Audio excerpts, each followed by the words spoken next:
Yo. Man. Wait, how are you? Man. But that boss of yours, That guy. China kawomu kamwa enjogera. I don't like his accent. Namanya, you get used. Na yogenda kunsala wanita. Agenda kukolako. The sugar man is going to give me money. Hey. Kumbe. Naendo zagama. Mfunya no sugar daddy. The one. Agamba nzolu. Kumbe la kumba ngute kuluke. What para kumba? We are applying. Facial. Look at me take him on them white. Bili bikala bya bayindi. You familiar? Where have we met? Brussels, New York. You've just met here at the doorway. Madam, which color do you want on the nails? Yeah, I'll do burgundy. We don't have burgundy. We have. Aliwa. Wali we have. Wali nze kulaba. Government egaye juwe omugati ne sukari. Njagala entuyo za nsiri. I am the man himself.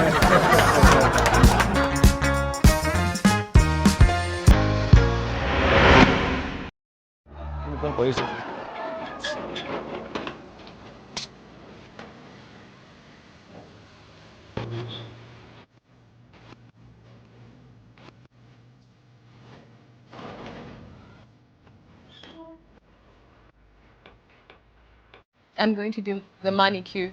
The manicure. Yeah. Oh, okay. Let me go back. Yes. Make bingo za pedicure and fresh. Good chocolate. I just guess. Agam yagala manicure. Yeah. Manicure obera ku mikono. Pedicure obera ku bigere. So I do manicure. Akugamba yagala ki? Manicure. Kole jiga mikono. Madam.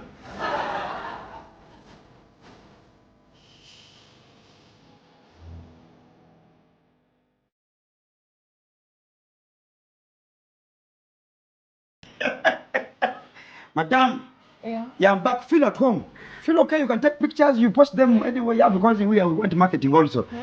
So this one, Madam, please pay attention. This one is for weddings. This one is for parties. Those who want to go for parties. What? Party animals. Thank you. So, Madam, this one is for vigil, Dumbe. You want to go for morning. What? And that. So. Wow, Chivirango, bro. Yo. Chivirango, what's up, my nigga? Yo, bro. My man. Yo. How are you? You are ever busy. My guy, Chivirango. Yo. Coloringa calendar like a calendar. Don't rest. So, Madam, where should I? Yeah. Nail cutting, eh? Yeah, of course. Oh, Madam. You look familiar. Really? I'm wondering. Sing you. Where have we met?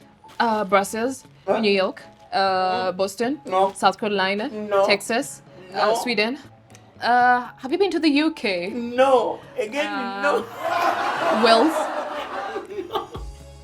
No. Oh my God, where? You've just met here at the doorway. Yes. So exciting. Yeah. So what your name? Oh, I'm Lindsay Shannon. Lindsay Shannon. Lindsay Shannon. Okay. Oh, what's yours? My name is Musitwa. Mose. Mose. You are calling me Mose. Yeah. Name. So, what are you look like you're from abroad. Like your voice. Your. For quite some time. So how are you? You okay? I see. Even me, I'm okay. It's great. Okay, Lindsay Shannon. Don't want to forget. Yeah. Okay. Mose. And Mose, Mose. Be gentle. Yeah. Be gentle. My nails are quite soft. So Yeah. please be gentle. Madam, which color do you want on the nails? So, Madam, how are Which you? color do you want on the nails? I'll just do the burgundy. That is the way it looks on my skin. It just makes me feel. Yeah. Yeah.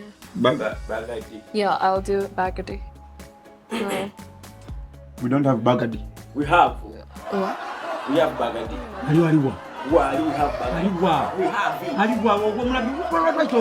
Wali mtekulaba. No, unless maybe when it's over, because I thought you had a little bit of it too. Shit is this. Let's do turquoise if the Do Bagadi is Bagadi. done. Not the Bagadi.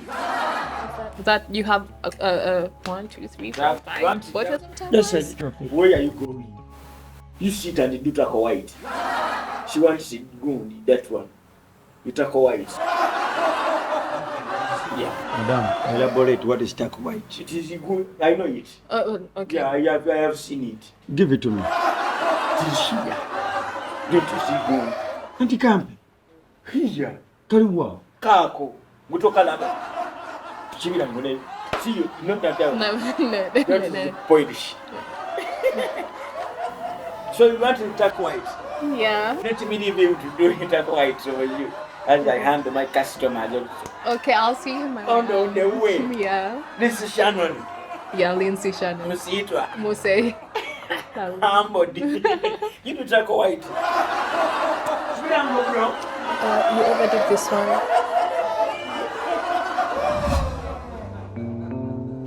Becky. Becky. Hey, no, I've seen it. Gina. You must welcome. Yes, sir. Hey, tulia kwana. Wewe just feel at home. Gwe Kibirango. Kigere. Kibirango. Sex salon. Kibirango. You tell me what happened. Kigenda kuva ku tell me. Man mbako. Totandika mbozi and you nondeka mu banga. Toyinza biso. You what happened? You know, abavubuka we have the same problems. Well, What happened to you might have happened to me sometime back. You tell me what happened. What happened? When I left here, Because it's a start that when you saw and go back when you left. in of fuida. Do you see around Kampala Road? Where ya? There's a friend of mine where I'd gone at his shop, electrical shop. Kati, Take a cane balls. Oh, you're gonna come out a friend of yours. wait. A friend of yours. No, we are still jazzing. There. Here came a very beautiful, fantabulous lady, chickadee. Mama, I can see her. that chickadee was fantabulous. The The number. Chibirango, you must go forward. Even if it is me, I can go for I her. told my friend, I want to take a chiki. Hey. I told her, please give me your number. So she gave me the number. Little did I know that chickadee had you know where to stay. Na yogenda kunsala wanida. Agena kukolako. So your wife? Have you seen the machine? Ban. Machine of Jabio. Kola nawo. Eriwa. My Hey, Chibirango, you see now your situation. It also happened to me at the same time. You know, my mother wants me to marry. But I'm refusing. I'm praying around. My dream is to have a sugar mommy. You want the sugar man? I want a sugar mommy. So I get this lady, fat, with the big gold, everything is okay. I think this is a sugar mommy. Ndani kukwana kwa now. Sugar mama okay. Malako the whole race. I can finish the whole race. I'm thinking she's a sugar mommy. This is what did I know? That I am the sugar daddy. Hey, I'm the sugar daddy. Hey. Never trust the people. Oli mutufu. Those things of us being there, I need to get a sugar mommy, I need to get a sugar mommy. Never get a sugar mommy. Why would you get a sugar mommy for what? We need to work for ourselves. That's why for me, I want to marry. Me? I also don't want to marry. Oli mutufu. You are very true, bro. The sugar mommy you got. Hey, I think she's the sugar mommy is going to give me money. Hey. Kumbe, naendo zagama. Mfunya no sugar daddy. The one. Agamba nzolu. Kumbe, la. Kumba angude kuluke. Wait, so where was your mother and your father who told you that you need to get a sugar mommy? My mother told me to marry. As long But Musita, let me ask you something. Hey, what? Would you prefer to have a sugar mommy who has money but is very already? as long as she's a sugar mommy. Oba is chickadee, has money. You want he's visa? young. I want visa. Green card.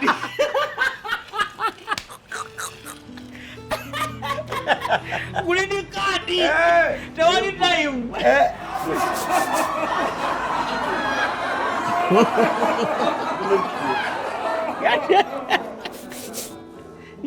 Mula utategere. Kotegere naye. Yafudde mwana. Sorry. Chigeresa. Chigere bintu. Wapala kumali. We are applying. Facial. Don't get mad right. You are customer in Jondo. as if we have applied already. Chill. On his face. Can I get a time that is a band? Second? Yes, of course, your vocal age. Okay. Cut.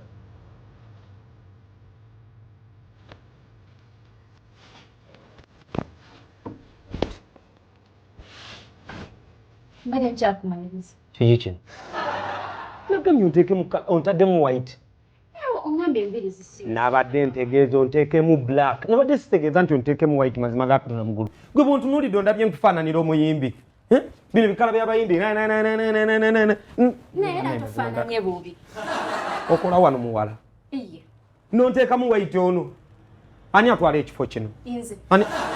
Mukama Katonda. Kibiki bino bye muntaddemu? Naze nga njagala enviiri ozifuule black, enkya na presentation Mukama Katonda onzise. Enviiri zange ozi. Nakumaliriza. Omaliriza mu ki bino by'onteekamu? Kiki? Mukama wange okola wano. Wetwala ekifo kino. Nze Mr. Chigere. Laba enviiri zange ono omwana kyazikoze. Omwana mugambye anteekemu kkala. Enkya nina presentation. Laba omwana antaddemu white. Eno kkala gyantadde mazima gaatona mugulu. Bwe ndi nkufaananidde bwe nti nga nsobola okuteekamu ebyo ebya white. Wamma ŋŋambye ekkala nange kuteekamu. Yo. Man. Wait, how are you? Man. But that boss of yours. That guy. China kawomu kamwa enjogera. I don't like his I actions. don't know. His actions are very rude. That's life. Yeah, that's his life. We work under harsh conditions. Yeah. Your application said you can work in any condition. Without pressure. I say without pressure, that is the pressure. On pressure, yeah, you can work. Pressure. But now I work on my own risk. Yeah. Understand. You understand? Where has he gone? I don't know. That is good. Look. Mataliiwo abaatwadde ku mirembe okwegazaanya. Lekera okukola naawe atagenze. Humula tulakaawo tunyumyemu. Lwakimba lwete nange akantu gira nkuyirira nkolera ku wano. Wetunyumya ate bw'oyagala nkulekerere. Anti ze nabadde ninawe waliwo yabadde andeetedde enkata but the shoes is smelling. The cement is stinking. Oba ayitambulira wa? Kali nje nsonyiwa n'agikimya. Kama boda. Yajja gyeyolereza yaleka wa boda. Kyekyo. A fresh air spray. Okay. Kibiranga. I don't know how you survive with your boss. Kubanga mulika bwanango. Idoga ni leo plan. Okalaba. Kalam. That's not accepted. Accepted that it is gakoze. Laws are meant to be broken. Because I no gaming. But man, that the way your boss talks to you, as if we got it from some rubbish pit there. You get used. Yeah, get his name. I don't like the way he does it. You look like you are lost. As if you don't know where you are going. You are stuck here. You. It looks like this is your last option. So you know you get it done. Kubera wano. Robo sanjera na kusana bantu mvi. So you know your option. So for you, when you see me, you think I'm lost. You don't use the way you are looking. Have you ever looked at yourself in the mirror? You are lost. No? Maybe you haven't seen yourself. I'm just helping him to be here. Who? Him. Helping who? My boss. Yeah, you're helping him, but the way he treats you as if he's the one helping you. No, I'm just helping him. Wow, he's helping you. Because you're not going to he can even die.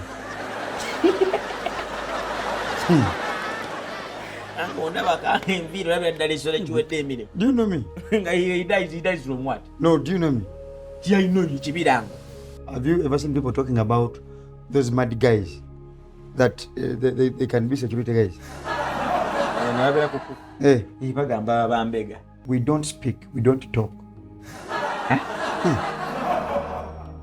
1962. In Iraq. Yes, 1962. 1962. 5 years of just being there, and other 5 years of serious business. Fighting. Work. 10 years. Yes. Hey. Only you've been out 10 years. No. Do you know Pakistan and Yemen war? I heard of it. 1985. You heard of it? Google. Certain things you don't see people and you just be there and then no. So you're in Iraq, 1962. Yes. Yemen, 1985. 1985. Yes. But if I add up those years as if you're in like 80 years plus, Ominyaka Chinana 1962, 85, 93. Miaka just young one. Okay. They just run, but Hey, Kari, she's okay. so that is who we are. Hey, You, who are you? When someone asks you, who are you? What did you answer? you have to tell them why Baba Kubuja and a question needs an answer. You, who are you? So I'll tell you. I know it. My story is a long journey. You can see it from the way you grow up. You're short, you're fat, small. So you It's can. because of the situation that I grew up in, but it was not that bad. Though it was a polite environment. You know what I mean when I say polite? I know. Yeah, just there. But you know Nike. Nike, I know shoes. Nike, the shoes, the brand label. Yeah, it is our company. I didn't tell you. That's why you're looking like that. Because I didn't tell you in the first place. That is the interesting part of my story. That Nike, the owner of the company, Tata Nike, is my son, is my father. So I'm the son, the first son to Nike. So Jordan, Reebok, All Stars, Crocs, those are all our companies. All have shares. 50. Yes, and Crocs has just gotten a contract to supply Uganda Crocs for 7 years. That was $1 billion US, like 20 billion Ugandan shillings. So I'm not saying. So that's the interesting part. Now the sad part of my story is that these people don't want me to leave the shoes job. That is why I'm still there. That is the sad story. Now the emotional beat of my story is even the shoes job doesn't want to leave me because I am Bansomesa. Bansomesa biro mtu friends but lokwa guli omulimu gutuli musai. It is in the bloodline. My forefathers were in shoes. Like I told you, those long Mark and Spencer, Oxford shoes. Fenena for Mchi. Tuli munga to sala kata mahere na PhD in geography. I didn't tell you. PhD. Sagamba. I have a PhD in geography. Kare wofuna PhD mu geography. But no bagatira mu biology. Muchi mu geography oyo.